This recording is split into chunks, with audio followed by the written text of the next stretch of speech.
ಹಿರಿಯ ರಾಜಕಾರಣಿಗಳು, ಹಿರಿಯ ಮುಖಂಡರು, ಬಹಳಷ್ಟು ಹಿರಿಯರು ಶಿಕ್ಷಣ ಕ್ಷೇತ್ರದಲ್ಲಿ ಅಪಾರವಾದ ಕೊಡುಗೆ ಸೇವೆ ಮಾಡಿದ್ದಾರೆ.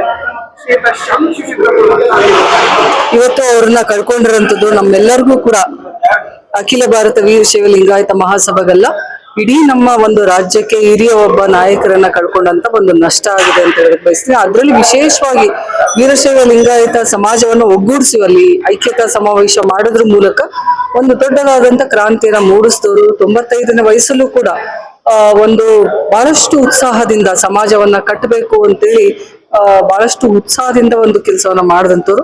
ಜೊತೆಗೆ ಇವತ್ತು ನಾನು ರಾಷ್ಟ್ರೀಯ ಮಹಿಳಾ ಘಟಕದ ಅಧ್ಯಕ್ಷರಾಗಬೇಕು ಅಂತಂದ್ರೆ ಅದಕ್ಕೆ ಮೂಲ ಕಾರಣನೇ ಇವತ್ತು ಶಿವಶಂಕರಪ್ಪ ಅಪ್ಪಾಜಿ ಅವರು.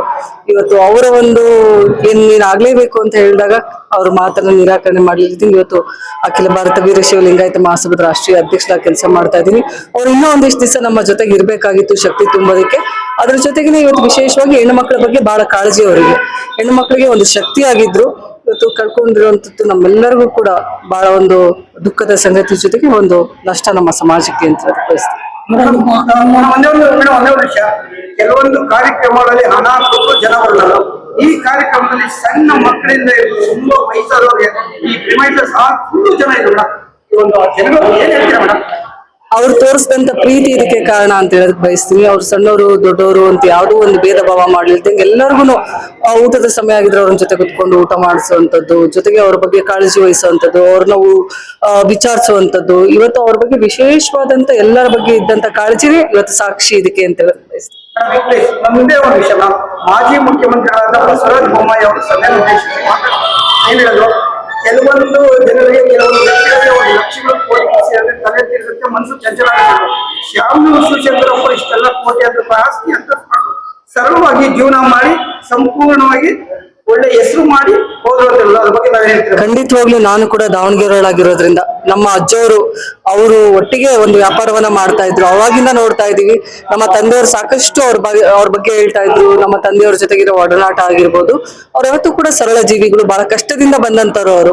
ಆ ದಿನಗಳನ್ನು ನಾವು ಕೂಡ ನಮ್ಮ ಕುಟುಂಬ ವರ್ಗದವ್ರು ನೋಡಿದ್ವಿ. ಇವತ್ತಿಗೂ ಕೂಡ ಅದನ್ನ ಯಾವತ್ತೂ ನಾವು ಇವತ್ತು ನಮ್ಗೆ ಐಶ್ವರ್ಯ ಬಂದಿದೆ, ನಾವು ದೊಡ್ಡರಾಗಿದ್ದೀವಿ ಅಂತ ಆ ಮತವನ್ನ ತಲೆಗೇರಿಸ್ಕೊಳ್ಳಿಲ್ಲ ಅವರು. ಮೊದಲು ಯಾವ ರೀತಿ ಒಂದು ದೇವರ ಬಗ್ಗೆ ಭಕ್ತಿ ಆಗಿರ್ಬೋದು, ಕ್ಷೇತ್ರದ ಬಗ್ಗೆ ಕಾಳಜಿ ಆಗಿರ್ಬೋದು ಯಾವ ರೀತಿ ಇತ್ತು, ಅದನ್ನ ಬಹಳಷ್ಟು ಅವರು ಅದಕ್ಕೆ ಒಂದು ಮಾನ್ಯತೆಯನ್ನ ನೀಡ್ತಿದ್ರು, ಜೊತೆಗೆ ಅದಕ್ಕೆ ಆದ್ಯತೆಯನ್ನು ಕೂಡ ನೀಡ್ತಿದ್ರು. ಖಂಡಿತವಾಗ್ಲೂ ಇವತ್ತು ನಮ್ಮ ಒಂದು ವೀರಶೈವ ಲಿಂಗಾಯತ ಸಮುದಾಯಕ್ಕೆ ಹೆಚ್ಚಿನ ಸಂಖ್ಯೆಯಲ್ಲಿ ನಾವು ಇರೋದ್ರಿಂದ ಅದೇ ರೀತಿ ಒಂದು ಸಂಖ್ಯೆ ಇವತ್ತು ಸರ್ಕಾರದಲ್ಲಿ ಬರ್ಲಿ ಅನ್ನುವಂಥದ್ದು ನಮ್ಮೆಲ್ಲರ ಒಂದು ಅಪೇಕ್ಷೆ. ಮೀಸಲಾತಿ ಸಿಗಬೇಕು ಖಂಡಿತವಾಗ್ಲೂ. ಇವತ್ತು ಒಂದು ಸಂಖ್ಯೆ ಆಧಾರದ ಮೇಲೆ ಮೀಸಲಾತಿ ಕೊಡೋದ್ರಿಂದ ಶೈಕ್ಷಣಿಕವಾಗಿ ಉದ್ಯೋಗಕ್ಕೆ ಬಹಳ ಅನುಕೂಲಕರವಾಗಿರೋದ್ರಿಂದ ಇವತ್ತು ಸ್ವಾಮೀಜಿಗಳು ಒಂದ್ ಹೆಜ್ಜೆ ಮುಂದೋಗಿ ನಮ್ಮ ಒಂದು ಸಮಾಜದವರ ಒಂದು ಸರ್ಕಾರಿ ಇವತ್ತು ಏನು ವೈದ್ಯಕೀಯ ಆಗಿರ್ಬೋದು, ಇಂಜಿನಿಯರಿಂಗ್ ಆಗಿರ್ಬೋದು, ಅದರಲ್ಲಿ ಒಂದೊಂದ್ ಸೀಟ್ ಕೊಡ್ರಿ ಅಂದ್ರು. ಇವತ್ತು ಕೋರೆ ಅವರು ಮುಂದುವರೆದು 10 ಸೀಟನ್ನ ಕೊಡ್ತೀವಿ ಮೆಡಿಕಲ್ ಕಾಲೇಜಲ್ಲಿ ಅಂತ ಹೇಳಿದಾರೆ. ಇದೇ ರೀತಿ ಇವತ್ತೆಲ್ಲಾ ಸಮಾಜದ ಒಂದು ಕಾಲೇಜ್ ಇರುವಂತವ್ರು ಮುಂದೆ ಬಂದ್ರೆ ಖಂಡಿತವಾಗ್ಲೂ ಶಿಕ್ಷಣದಲ್ಲಿ ವೃದ್ಧಿ ಆಗುತ್ತೆ ಅಂತ.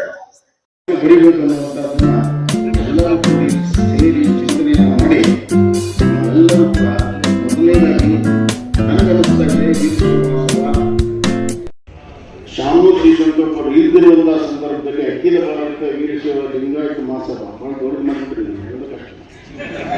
ಇನ್ನೊಂದೆರಡು ಸೇರಿಸಿ ಮತ್ತೆ ಅವರು ಅಧ್ಯಕ್ಷನ ಮಾಡ್ರೆ ಅವ್ರದ್ದು ಎಲ್ಲ ಸೇರಿಸ್ಬಿಟ್ರೆ ಮಹಾಸಭಾ ದೊಡ್ಡದಾಗ್ತದೆ.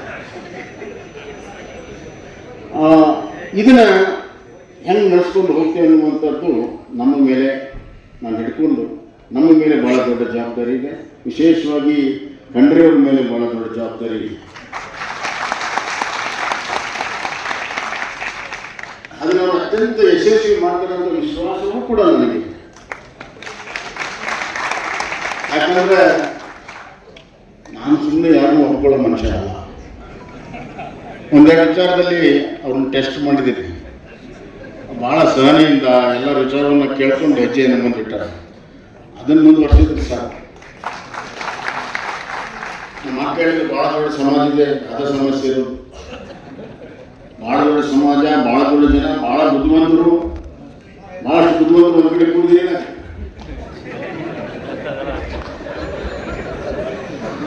ಅದನ್ನು ಈ ಬುದ್ಧಿವಂತಿಕೆಯನ್ನ ಈ ಸಂಖ್ಯಾಬಲವನ್ನು ನಿಭಾಯಿಸೋದೇ ಒಂದು ದೊಡ್ಡ ಆಟ. ಭಾಳ ಸಹನೆ ಇರಬೇಕು. ನೋಡಿ ಶಾನು ಇರ್ಬೇಕು, ಯಾರೇನು ಹೇಳಿದ್ರು ಉತ್ತರ ಕೊಡ್ತಿದ್ದಿಲ್ಲ ಅವರು. ಆಯ್ತು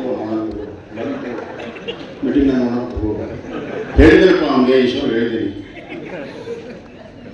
ಎಲ್ಲಿಯೂ ಕೂಡ ಹಚ್ಕೊಳ್ತಿದ್ದಲ್ಲ